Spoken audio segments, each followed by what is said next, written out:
Assalamualaikum warahmatullahi wabarakatuh. Selamat pagi. Perkenalkan, saya Maulid Dansa dari Prodi Sistem Informasi. Pada kesempatan kali ini, sebagai bagian dari tugas praktikum basis data, di sini saya akan melaksanakan tugas praktikum yang ketiga dari basis data. Baik, untuk tugasnya yaitu satu, melakukan praktikum transaksi, dan yang kedua melakukan praktikum basis data terdistribusi. Di sini saya akan melakukan praktikum transaksi terlebih dahulu dengan membuka XM dan mengaktifkan Apache dan MySQL-nya. Kemudian setelah aktif, saya masuk ke bagian localhost yang sudah saya siapkan dan beberapa database yang sebelumnya sudah dibuat pada tugas yang kedua. Kemudian pada transaksi basis data ini ada empat perintah, yaitu commit, rollback, kemudian checkpoint dan trigger. Di sini saya akan melakukan perintah commit terlebih dahulu. Pertama masuk ke menu rutin, kemudian membuat rutin baru. Di sini saya beri nama rutin tersebut transaksi yang pertama.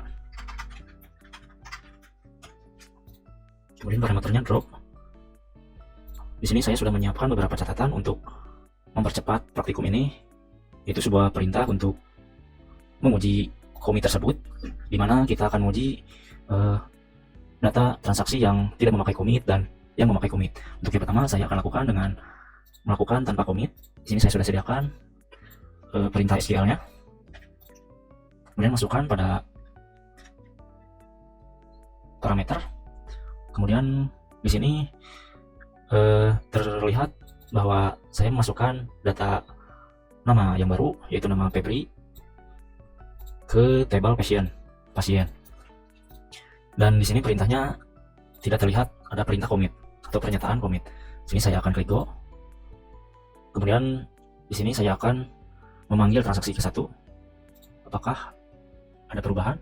Nah, di sini terlihat setelah melakukan panggilan transaksi ke satu, terlihat ada perubahan pada data tersebut yang bernama Febri, ID pasien 5.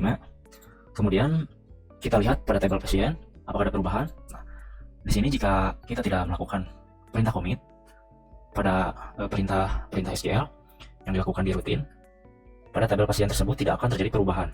Hanya yang terjadi perubahan di bagian rutin transaksi satu tersebut. Kemudian selanjutnya saya akan melakukan transaksi yang kedua dengan menggunakan perintah commit. Sini saya akan buat transaksi yang kedua.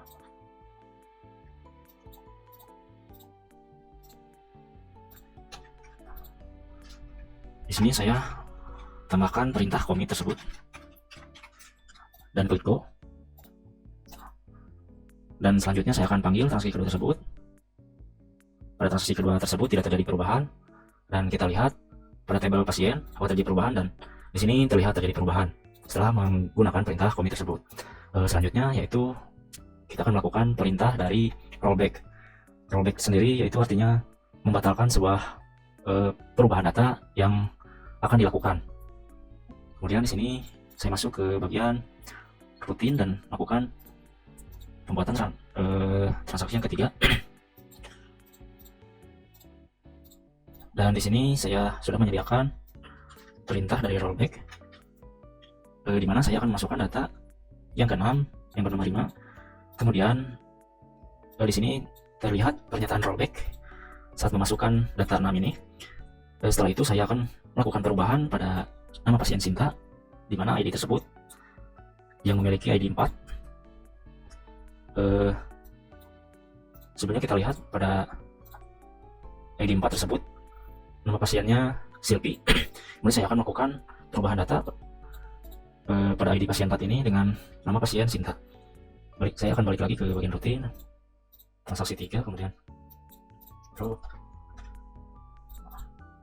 saya akan klik go di sini, kemudian memanggil transaksi ketiga ini. Setelah terpanggil, kemudian saya akan lihat pada tabel pasien. Di sini terlihat bahwa dengan melakukan pernyataan rollback tersebut akan membatalkan data pasien yang sudah saya tambahkan tersebut, kecuali setelahnya, yaitu saya melakukan perubahan data pada ID pasien 4 yang tadinya bernama Silpi menjadi Sinta. Kemudian yang ketiga yaitu melakukan perintah checkpoint, di mana checkpoint ini sebagai titik poin terakhir proses dilakukan. Saya akan buat untuk transaksi yang keempat.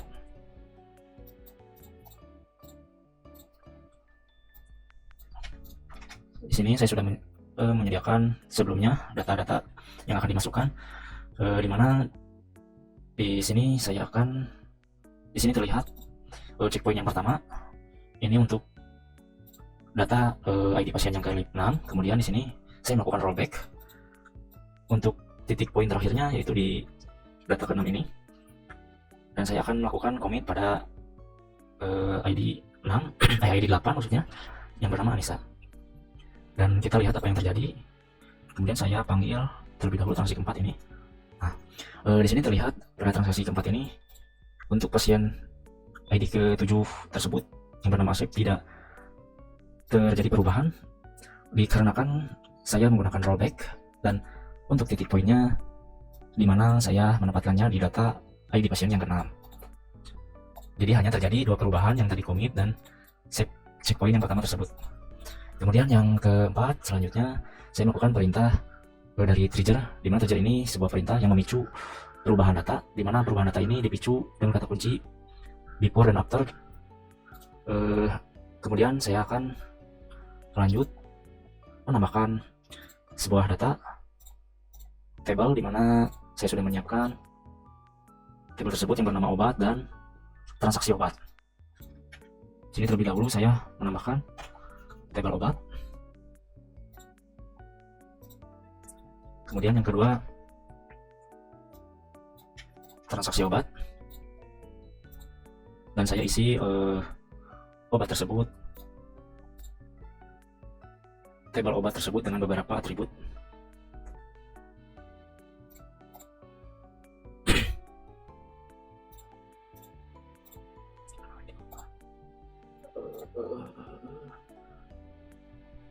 Atribut tersebut sudah tersedia. Kemudian saya akan isi data obat tersebut. Untuk kode obat yang pertama ada A001, terus kemudian amikacin dengan harga 20.000, kemudian amoxicillin 19.000, kemudian betadine 7.000, 20.000, kemudian dengan stok 10.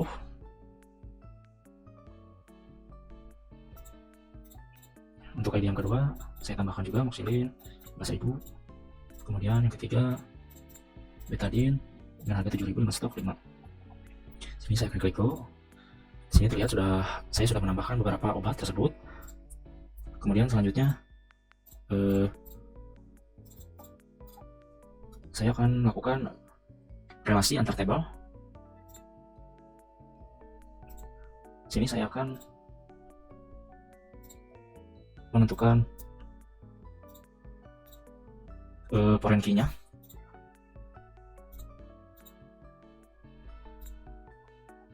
Kemudian saya akan masuk ke bagian designer.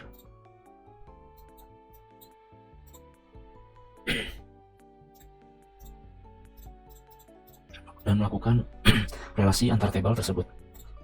Kemudian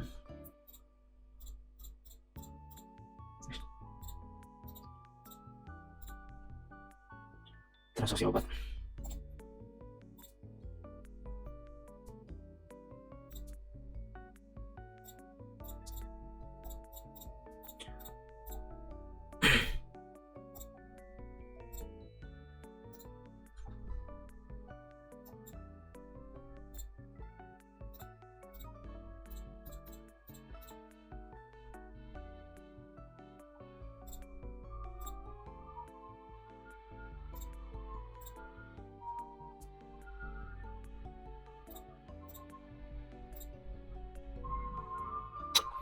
Untuk transaksi obat ini, maaf saya akan rubah. Di mana sini? Nah.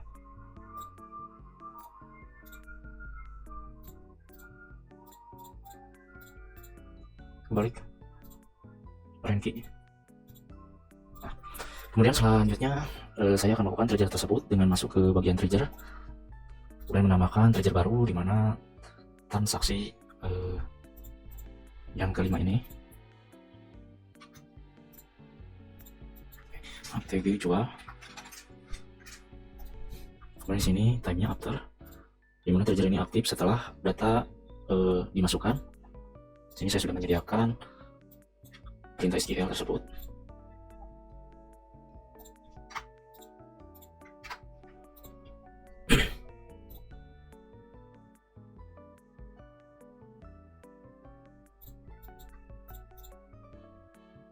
transaksi obat. Nah, di sini sudah terlihat trigger yang pertama ada di bagian transaksi obat, di mana transaksi trigger ini akan dilakukan setelah penginputan data. Dan saya akan coba ke bagian transaksi obat, kemudian untuk transaksi yang pertama yaitu misalkan saya Febri kemudian membeli obat amoxicillin yang berjumlah 2. Harga total tersebut obat untuk amoxicillin 15.000. Transaksi yang pertama, jadi jumlah totalnya 30.000. Kemudian saya akan mengklik go. Di sini saya akan lihat ke tabel obat tersebut apakah mengalami pengurangan, dan di sini terlihat stok tersebut mengalami pengurangan setelah saya menggunakan perintah trigger tersebut. Setelah melakukan praktikum basis data transaksi, kemudian selanjutnya saya akan melakukan praktikum basis data terdistribusi. Di sini saya sudah menyiapkan Linux Ubuntu yang sudah terinstall di VirtualBox. Linux Ubuntu ini digunakan sebagai komputer kedua untuk melakukan replikasi. Kemudian di sini saya akan mengecek pengujian cek IP address antara komputer satu dan komputer kedua. Untuk komputer kedua, di sini komputer 2 tersebut memiliki IP address yang berakhiran 103. Kemudian di sini saya akan mengecek ping untuk pengujian dari IP address komputer ke 1. Untuk komputer ke 1 saya cek terlebih dahulu. Untuk komputer 1 di sini memiliki IP address 192.168.56 dan 1. Kemudian pada komputer 1 saya tes ping menuju komputer kedua 103. Di sini terlihat sudah ada koneksi antara komputer 1 dan komputer 2, kemudian dari komputer 2 ke komputer 1. Di sini juga sudah terlihat sudah terhubung. Kemudian selanjutnya saya akan melakukan penginstalan XM di Linux. Di sini saya sudah menyediakan XM yang sudah terinstall. Jadi di sini saya akan tinggal menjalankan XM tersebut melalui folder ptlm, kemudian menjalankannya.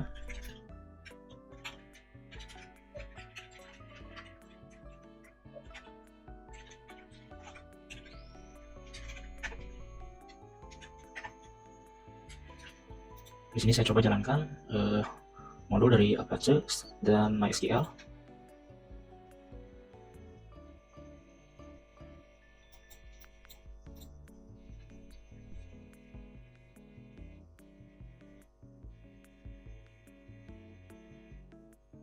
Kemudian setelah statusnya running, saya buka localhost pada browser.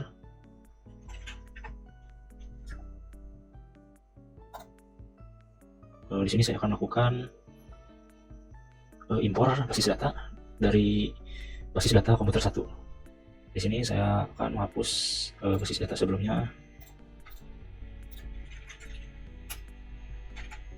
karena sebelumnya saya sudah mencoba, jadi saya hapus terlebih dahulu untuk mengetahui antara impor dan ekspor pada komputer 1 dan komputer 2 tersebut.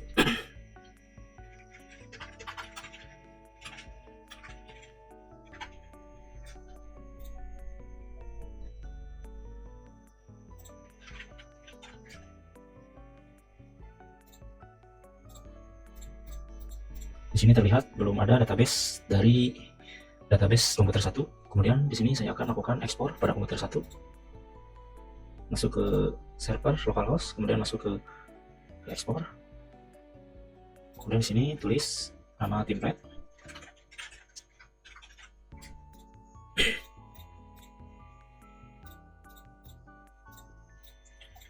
Kemudian saya ekspor.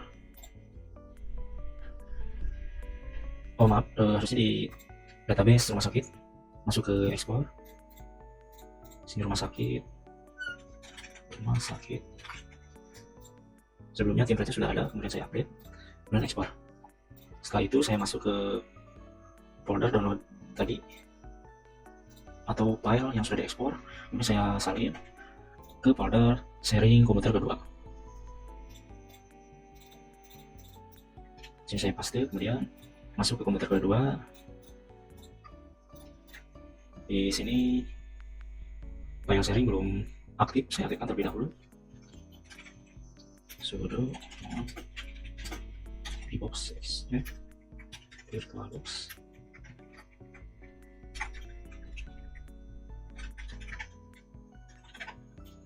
Sini saya sudah melakukannya, kemudian copy file database tersebut ke dokumen. Kemudian setelah itu masuk ke localhost komputer 2, kemudian masuk ke server localhost, kemudian import, kemudian pilih ke database yang akan diimpor, kemudian klik import. Di sini database tersebut harus dibuat terlebih dahulu. Rumah sakit, oke. Kemudian buat, kemudian balik lagi ke server localhost, kemudian ke menu import, kemudian pilih database SQL dari komputer ke 1, kemudian import.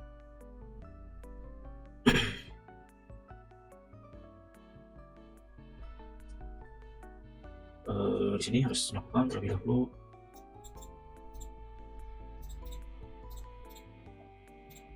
masuk ke menu rumah sakit, kemudian import, kemudian pilih SQL dan pilih import.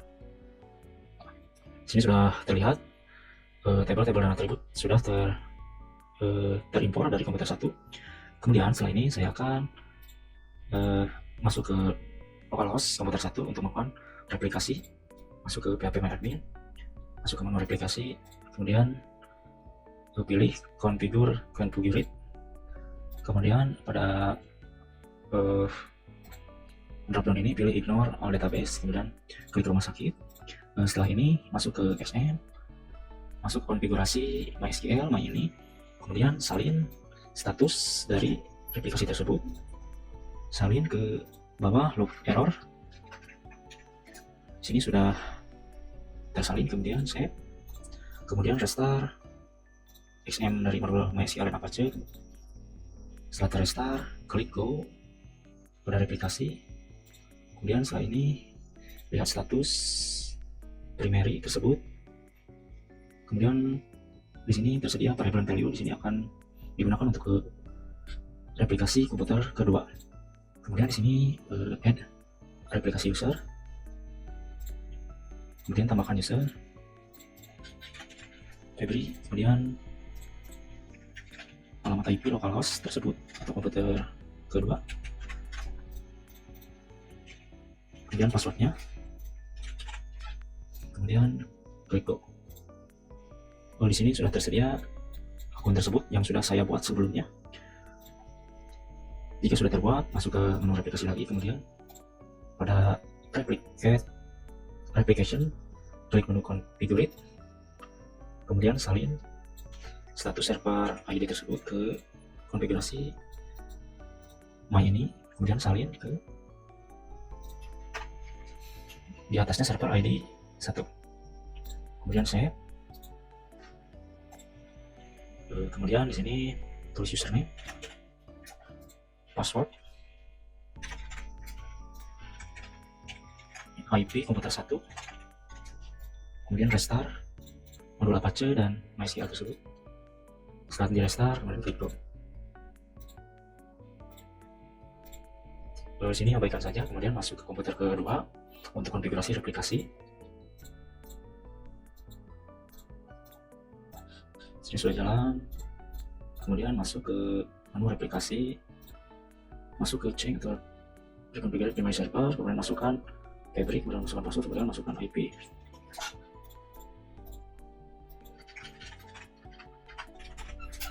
Di sini saya klik go, kemudian connection disable, PC enable, kalau orbital, kemudian masuk ke folder pt line phpMyAdmin, kemudian tip Faris. Di sini masuk ke config default php,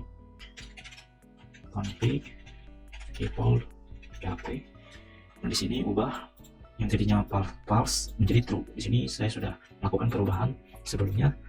Kemudian saya klik save, kemudian restart. Kemudian setelah restart